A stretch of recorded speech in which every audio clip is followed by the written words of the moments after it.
दा स्वामी जी। आज के सत्संग की वाणी स्वामी जी महाराज जी की है।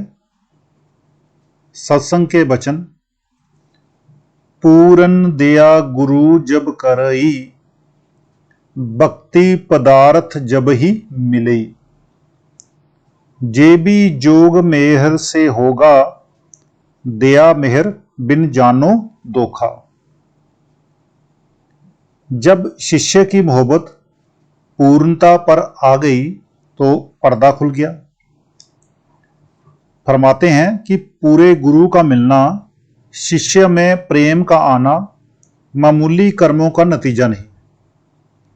बेशुमार शुभ कर्म इकट्ठे हों, मालिक की बड़ी दया हो तो ऐसा हो तब ना मिले और मुक्ति हो। कहते हैं कि जब शिष्य की मोहब्बत अपने गुरु पर पूरी तरह से आती है और पर्दा खुल जाता है, तो जो ये शिष्य का प्रेम गुरु पे आना, ये कोई मामूली बात नहीं है। ये कई जन्मों के, इस जन्म के या पिछले कई जन्मों के अच्छे कर्मों का नतीजा होता है। कई जन्मों के शुभ कर्म इकट्ठे होते हैं और परमात्मा की दया मेहर होती है, तब जाके नाम मिलता है और फिर मुक्ति मिलती है। और तभी पूरा गुरु मिलता है, जब कई जन्मों का आपका शुभ कर्म जब इकट्ठे होते हैं। आगे दोहा है, क्या हिंदू क्या मुसलमान क्या ईसाई जैन, गुरु भक्ति पूर्ण बिना कोई ना पावे चैन। क्या अच्छा दोहा, कितना अच्छा दोहा लिखा है।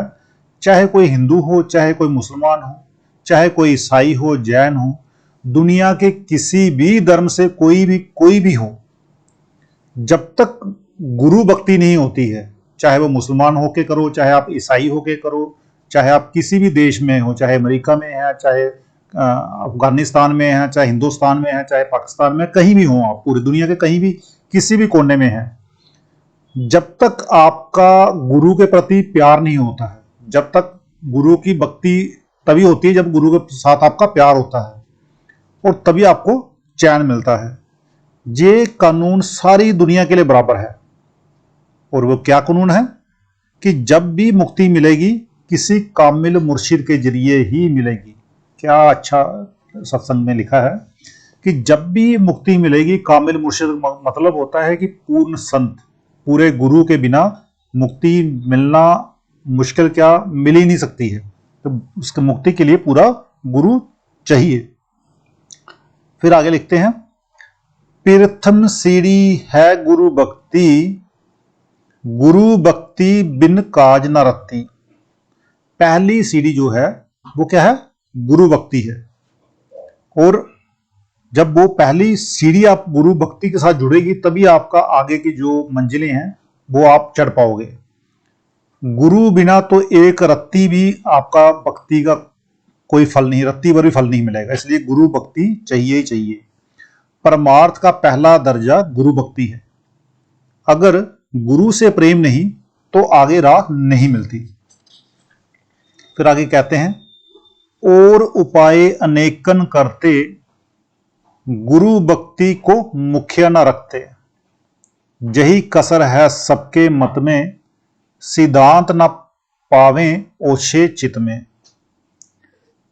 और तो हम बड़े सारे उपाय करते हैं, पूजा पाठ, पता नहीं कितने हम लोग जगह जगह नदियां, कहाँ कहाँ हम लोग घूमते हैं, लेकिन गुरु भक्ति को हम मुख्य तौर पे नहीं रखते। हम बाकी जगह जाते हैं, लेकिन गुरु की भक्ति को हमें सबसे पहले रखना है। यही कसर है सबके मत में। और यही कसर जो है, यही जहां पर हम जो पीछे रह जाते हैं, वो कहाँ है? ये जितने भी धर्म में है, जहां पर यही एक चीज है जिसके कारण हम पीछे रह जाते हैं, गुरु भक्ति के कारण। लोग बहुत उपाय करते हैं लेकिन कामयाब नहीं होते। आम तौर पर नुक्स है कि उनमें गुरु भक्ति नहीं।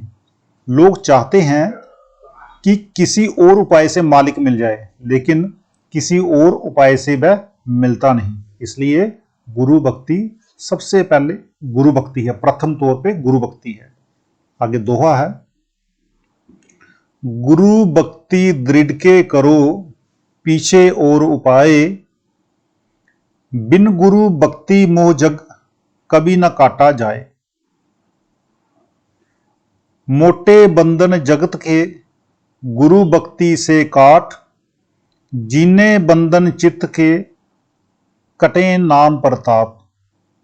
मोटे जब लग जाए नहीं जीने कैसे जाए, ताते सबको चाहिए नित गुरु भक्ति कमाए।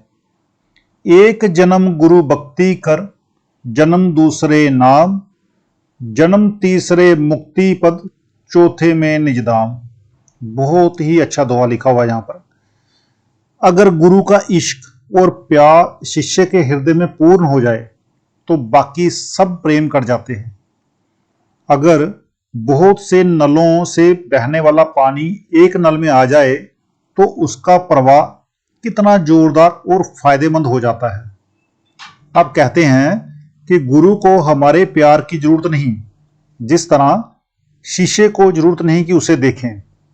शीशे को ना देखने का सुख है और ना ही ना देखने का दुख, बल्कि जिस तरह से शीशे में देखेंगे वैसे ही नजर आएगा। अगर हंसते हुए देखेंगे तो हंसता नजर आएगा, अगर रोते हुए देखेंगे तो शीशे में हमें रोते हुए नजर आएंगे। जैसे हमारी अगर शीशे के सामने अगर हम हंसेंगे तो हंसते हुए नजर आएगा शीशे में, और रोएंगे तो रोता हुआ दिखेंगे हम। आपके मन की किरणें शीशे के साथ टकराकर आपका अक्स आपको दिखाती हैं। इसी तरह गुरु के स्वरूप का हाल है। अपने प्यार से अंदर गुरु को जगाना है ताकि आपका पर्दा खुल जाए। इसीलिए जैसे शीशा होता है, जैसा हम प्रतिबिंब, हमारा जो प्रतिबिंब होता है, जैसा हम करते हैं वैसा शीशा हमें दिखाता है। इसी तरह से गुरु के साथ हमें प्यार करना है। गुरु भी शीशे की तरह एक प्रतिबिंब की तरह है। अगर हम अंदर से अपना प्यार गुरु के प्रति जगाएंगे तो गुरु भी हमें उसी तरह से हमें प्यार करेगा और इससे हमारा पर्दा खुल जाएगा। शराब, कबाब, चोरी चकारी, दुराचार, सारे ऐप पाप गुरु भक्ति से कट जाएंगे। जितने भी हैं पाप हैं, चोरी चकारियां, जितने भी दुराचार या बाकी ऐप पाप हैं, अगर हम गुरु भक्ति करेंगे तो उससे हमारा जो है मुक्ति हो जाएगी। महात्मा बुरी आदतें अपनाने से मना करेगा तो हम छोड़ देंगे। जब बाहर के ऐप पाप छूट गए, अंदर का पर्दा नाम की कमाई से खुल जाएगा। जब बाहर के पर्दे जितने भी हम ऐब हैं जब वो छूट जाएंगे तो हमारे नाम का जो पर्दा है जो वो हमारा जो नाम की कमाई से खुल जाएगा। इन ऐबों के होते हुए पर्दा नहीं खुल सकता। जब दुनिया के मोटे मोटे ऐब नहीं छूटते तो अंदर पर्दा किस तरह खुले। होना ये चाहिए कि पहले जिंदगी को पवित्र करो और फिर पर्दा खोलो। जिस तरह वेद मत में 4 आश्रम रखे हैं, ब्रह्मचार्य, गृहस्थ, वानप्रस्थ और संन्यास, इसी तरह संत मत में 4 दर्जे हैं जो एक जन्म में तय हो सकते हैं। गुरु के साथ प्यार किया, नाम जपा, रूह पार ब्रह्मा में गई, सारे पर्दे उतर गए। देखो जिस तरह से हम अगर वेद पढ़ते हैं तो 4 आश्रम रखे हैं वहां पर। ब्रह्मचार्य है, फिर उसके बाद जब उम्र हो जाती है फिर उसके बाद गृहस्थ जीवन अपना बोला जाता है कि गृहस्थ जीवन आप शादी करके बाल बच्चे पैदा करो। और जब वो उम्र हो जाती है 50 साल की उम्र, जब बच्चे बड़े हो जाते हैं थोड़ा सा, फिर उसके बाद अवस्था कौन सी होती है? तीसरी अवस्था होती है वानप्रस्थ की, कि जंगलों में जाना है और जंगलों में जाके और फिर उसके बाद वानप्रस्थ में चलेगी और उसके बाद आता संन्यास लेना है, तो यानी कि हमें सब कुछ छोड़ देना होता है। तो ये तो हुआ वेद मत में जो रखे गए हैं। इसी तरह संत मत होता है, जैसे हम बोलते हैं संत मत, जो पूरा गुरु जब मिलता है उसको हम संत मत कहते हैं। तो संत कद में भी 4 दर्जे बताए गए हैं। एक कौन सा है? पहला है गुरु के साथ प्यार करना, फिर नाम जपना, और इसके बाद फिर रूह जो होती है वो पार ब्रह्मा में चली जाती है।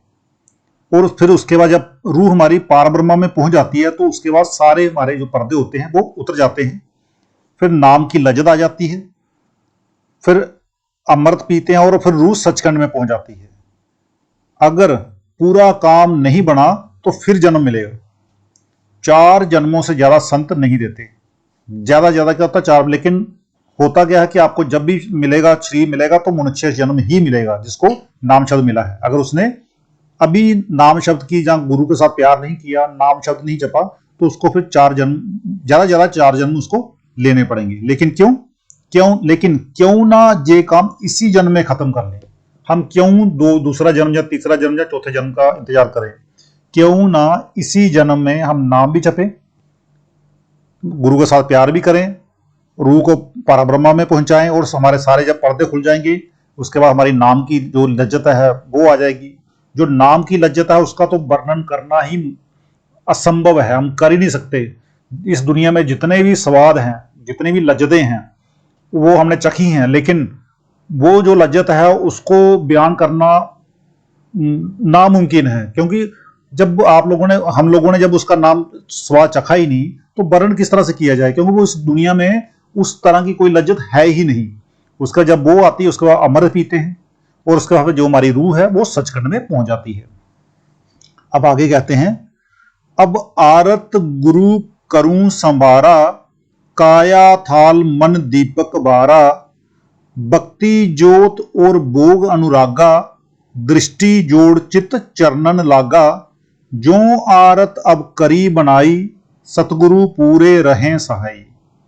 फरमाते हैं कि हम गुरु को फिर नमस्कार करते हैं। आम लोग तो आरती में थाल जोत आदि रखते हैं, हमारी आरती अलग है।